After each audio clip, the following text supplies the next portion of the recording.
Good morning, boys and girls. I hope you're well. You are going to be writing a discussion text on whether the policy of evacuation was a good idea or not. And discussion texts have very sort of standard language features, and I'm going to be pointing those out to you as we go along. They also have quite an easy structure to follow in that so far as you have an introduction that sets out the general ideas and why it's interesting to discuss this. Then you list your arguments in favour of evacuation. You can follow that up with your arguments against evacuation. And then at the end, in the conclusion, that will be the first time that you come up with your own opinion and say which side you think has the stronger arguments. Okay, now I have preloaded my plan with some of the key language here. So I've got things like first, additionally, furthermore. Then going on to the arguments against, I've signposted that with on the other hand. And then some more of those additional information that connects arguments, and moreover and in addition there. Okay, so looking at the introduction, I was talking about general information, background information, and why the question is an interesting one. So, evacuation, was it a good idea?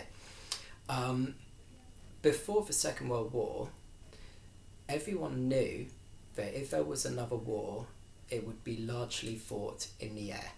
Okay, so technology meant that planes had come on a long way after the end of the First World War, and the idea of bombing cities, in particular targeting things like factories, everyone had known that that would be the sort of plan if there was another war. But there was also this idea that lots and lots of people live in cities, they live very close together, and it would be quite easy to just bomb the people as well. And you'd kill a lot more people that way than you would by having soldiers fighting together. Okay, so in a way it's a more effective way of fighting a war. They had to come up with a plan to limit this, and the plan was evacuation of the most vulnerable people there.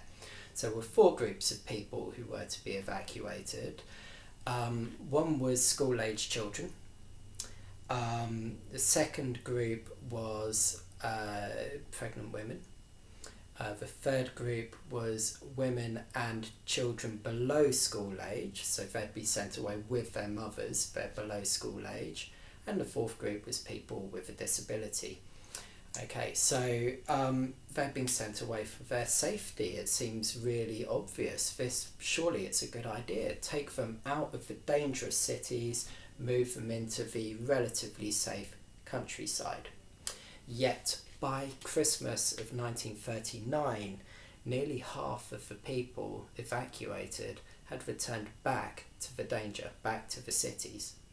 Okay, which begs the question, what was wrong with this policy? Something was clearly going very wrong with it. And so that is what we're going to discuss. So, moving on to the arguments in favour of evacuation, the first one is the obvious one. It's safety.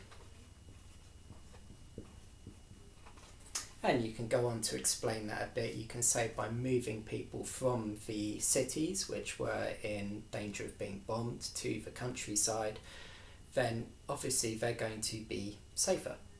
Okay. However, safety wasn't the only consideration in this evacuation push. It also had a benefit for war effort, and it's sort of an economic benefit, really. At the time, most men went to work and most women stayed at home, worked at home, and worked for the family. Okay, that's not all of them. Some women went to work. I'm using a generalizer by saying most. But broadly, that's the way society worked. Now, with the war, we had lots of men joining the armed forces, and that meant there were lots of jobs that needed to be done by women. Okay, so lots more women in the workplace doing not only the jobs that were being done anyway, but also things like making tanks and guns and providing the ammunition for these. So there were lots and lots of jobs on offer, and largely speaking, it was women that needed to fill that. And they can't do it if they're looking after the children, essentially. Okay, so by taking the children away, they're actually freeing people up to be able to boost the war effort through working, in essence. Now looking at that, and really you think the idea of taking school-age children away, moving them somewhere else, surely it would have been better if it's just about safety to send them with their mothers. But it wasn't just about safety, and that's why they went on their own and the mothers went to work. There is another benefit, so I've got a furthermore here. Now, furthermore, some, and it's important to use that generaliser because it certainly doesn't apply to everyone, but some children had a better quality of life.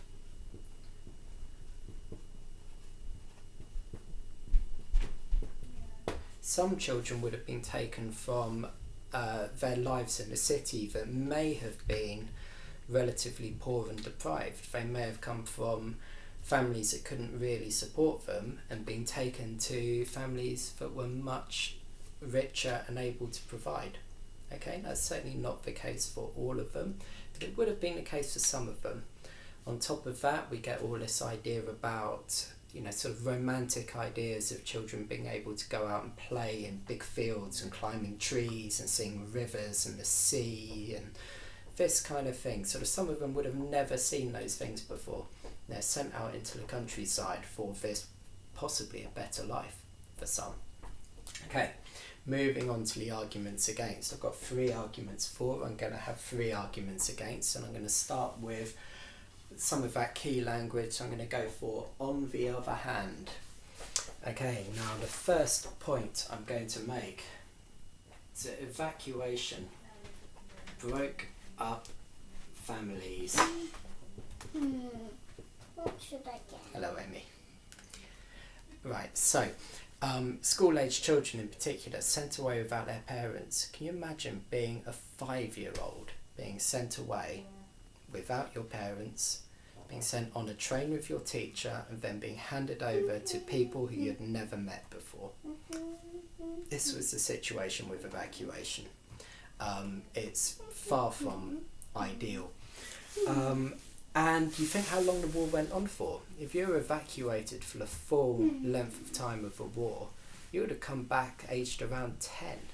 You'd have spent as much of your life with your new family as with your old one, and going back would have been, quite something. So breaking up families was a big point against. Okay, so I've got a moreover here. Moreover, many of the families who took on children didn't really want them. They were pushed into it. Okay, so the government paid 10 shillings and 6 pence for the first child taken and a bit less for each child thereafter. It wasn't enough. If you're actually going to feed and clothe a child, then that was not enough. Emmy, cut that out. Okay, so often children kept on getting moved on to new households because the people there didn't actually want them. So it's not even like you're moving in with one family for the duration of evacuation. Some of them were in one place for a couple of months and the next place for the next couple of months and so on.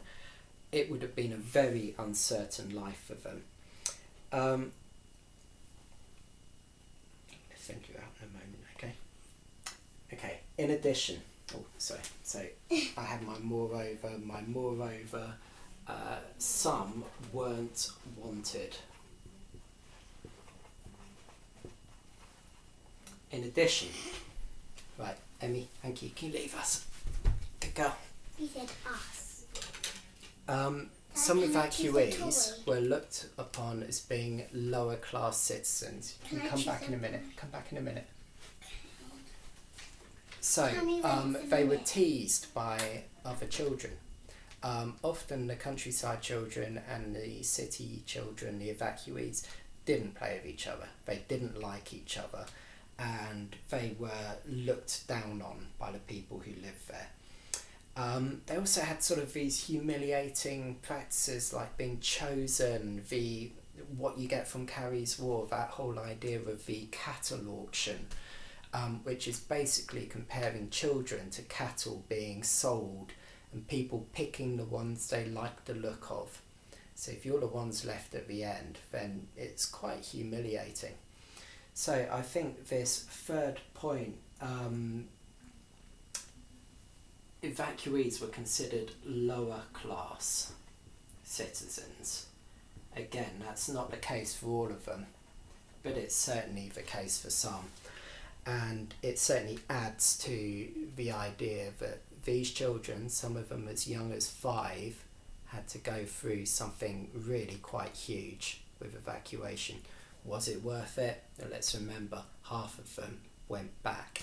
Okay, they'd rather face the bombs, they'd rather be with their mums, they'd rather be in the danger than stay out in the countryside. So you've got to ask yourself, for them, was it worth it? So you come to your conclusion. It's your answer, really. You'd use a phrase like on balance or having considered the arguments from both sides. And then you give your opinion. And that will be a strong, well-structured, well-put-together essay. You do not need to use exactly the same ideas I have used here, but they are there to help you should you need them. Thank you.